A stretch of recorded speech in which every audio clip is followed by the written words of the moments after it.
بسم اللہ الرحمن الرحیم۔ ایاک نعبد و ایاک نستعین۔ اس آیات میں چھپے اہم راز مہنگائی کے طوفان میں 7 نسلوں تک کبھی رزق کی تنگی نہیں ہوگی۔ اللہ والو 70 اولیاء رحمت اللہ علیہ تعالیٰ نے فرمایا جو بندہ یہ وظیفہ پڑھے گا اس کی 7 نسلوں تک کبھی رزق دولت کی تنگی نہیں ہوگی۔ اس آیات کو پڑھنے سے اللہ کریم کا عرش ہل جاتا ہے۔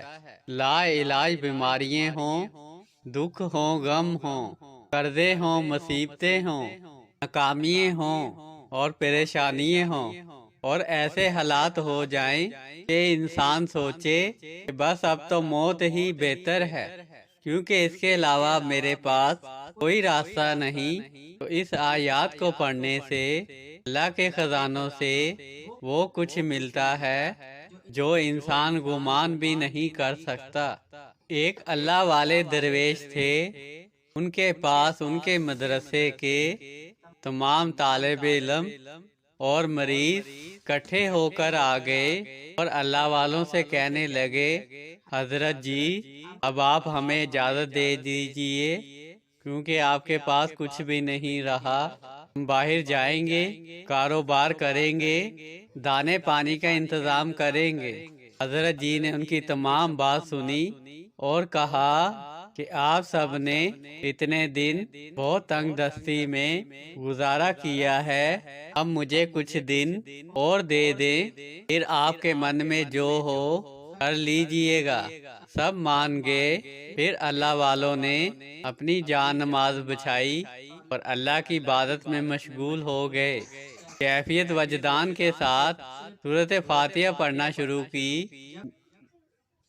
جب آپ اس آیات پر آتے ایاک نعبد و ایاک نستعین، پھر آپ اس آیات کو وجدانی کیفیت کے ساتھ، دل کی گہرائیوں کے ساتھ، اللہ کی محبت کی دیوانگی کے ساتھ، رو کے گڑ گڑا کے، عاجز اور منگتے بن کر پڑھتے رہے۔ جس وقت اللہ والے اس آیات کو پڑھتے تھے، آپ کے طالب علم اور تمام مریض یہ محسوس کرتے تھے کہ جیسے پوری زمین ہل رہی ہو۔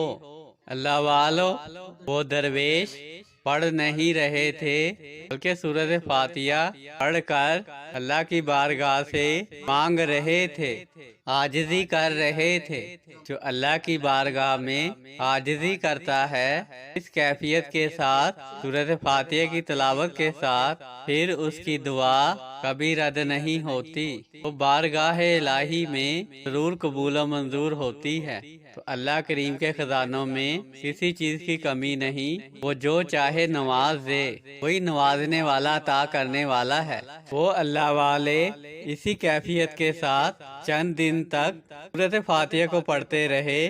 جس وقت اس آیات پر پہنچتے، اس آیات کو کثرت سے پڑھتے، بس میرے اللہ کریم کو اپنے بندے پر پیار آ گیا، ترس آ گیا کہ ان کے قریب سے ہی کچھ زمین پھٹی اور ایک سونے کی دیگ زمین سے باہر آ گئی۔ سبحان اللہ، اللہ اکبر۔ اے ایمان والو، زمین کا مالک بھی اللہ ہے، آسمان کا مالک بھی اللہ ہے۔ وہ جو چاہے جہاں سے چاہے اپنے بندوں کو نواز دے، بس اس کے بندوں کا عقیدہ اور یقین اپنے پروردگار کے ساتھ پختہ ہونا چاہیے۔ جن کو خدا پر تقوی ہوتا ہے ان کو رزق کی کبھی کمی نہیں آتی۔ ان اللہ والوں نے اپنے پروردگار پر مضبوط تقوی رکھ کر عبادت شروع کی، میرے رب نے ان کے لیے زمین سے خزانے نکال دیے۔ پھر آپ نے وہ سونا اپنے تمام مریدوں میں، طالب علموں میں مٹھیاں بھر بھر کر تقسیم کرنا شروع کر دیا۔ ساتھ یہ بھی نصیحت فرمائی کہ اس آیات کا ورد ہمیشہ اپنی زندگی میں شامل کر لو، یہ سونا کبھی کم نہیں پڑے گا بلکہ مزید بڑھے گا۔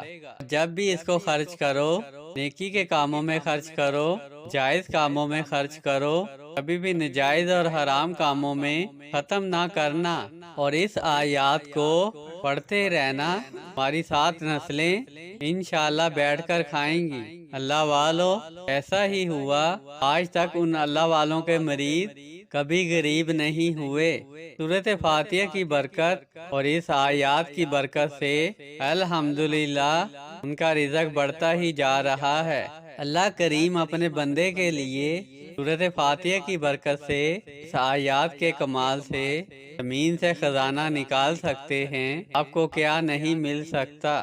بس آپ اگر اس مہنگائی کے طوفان سے جان چھڑانا چاہتے ہیں تو ہر نماز کے بعد 313 مرتبہ ایک بار سورۃ فاتحہ پڑھیں۔ سورۃ فاتحہ کی جب اس آیات پر پہنچیں، جدان کے ساتھ، کیفیت کے ساتھ، دل کی گہرائیوں کے ساتھ 313 مرتبہ ایاک نعبد و ایاک نستعین پڑھیں، آگے سے سورۃ فاتحہ مکمل کریں اور اپنے جائز مقاصد کے لیے دعا کریں۔ انشاءاللہ ہاتھ نیچے کرنے سے پہلے میرا رب اپنے تمام رحمت کے خزانوں کے منہ آپ کے لیے کھول دیں گے۔ یہ لاکھوں لوگوں کا آزمودہ عمل ہے، ایسا کبھی نہیں ہوا جس نے یہ عمل کیا ہو اس کو دولت اور رزق کی تنگی ہو۔ اس آیات کو پڑھنے والے شخص کے لیے اللہ غیبانہ نظام چلا دیتے ہیں۔ اگر آپ بھی فقیر سے کروڑ پتی بننا چاہتے ہیں تو اس پاورفل عمل کو اپنی زندگی میں شامل کر لیں، انشاءاللہ آپ کی زندگی میں دولت رزق کے ڈھیر لگ جائیں گے انشاءاللہ۔ جزاک اللہ خیرہ۔ بسم اللہ الرحمن الرحیم۔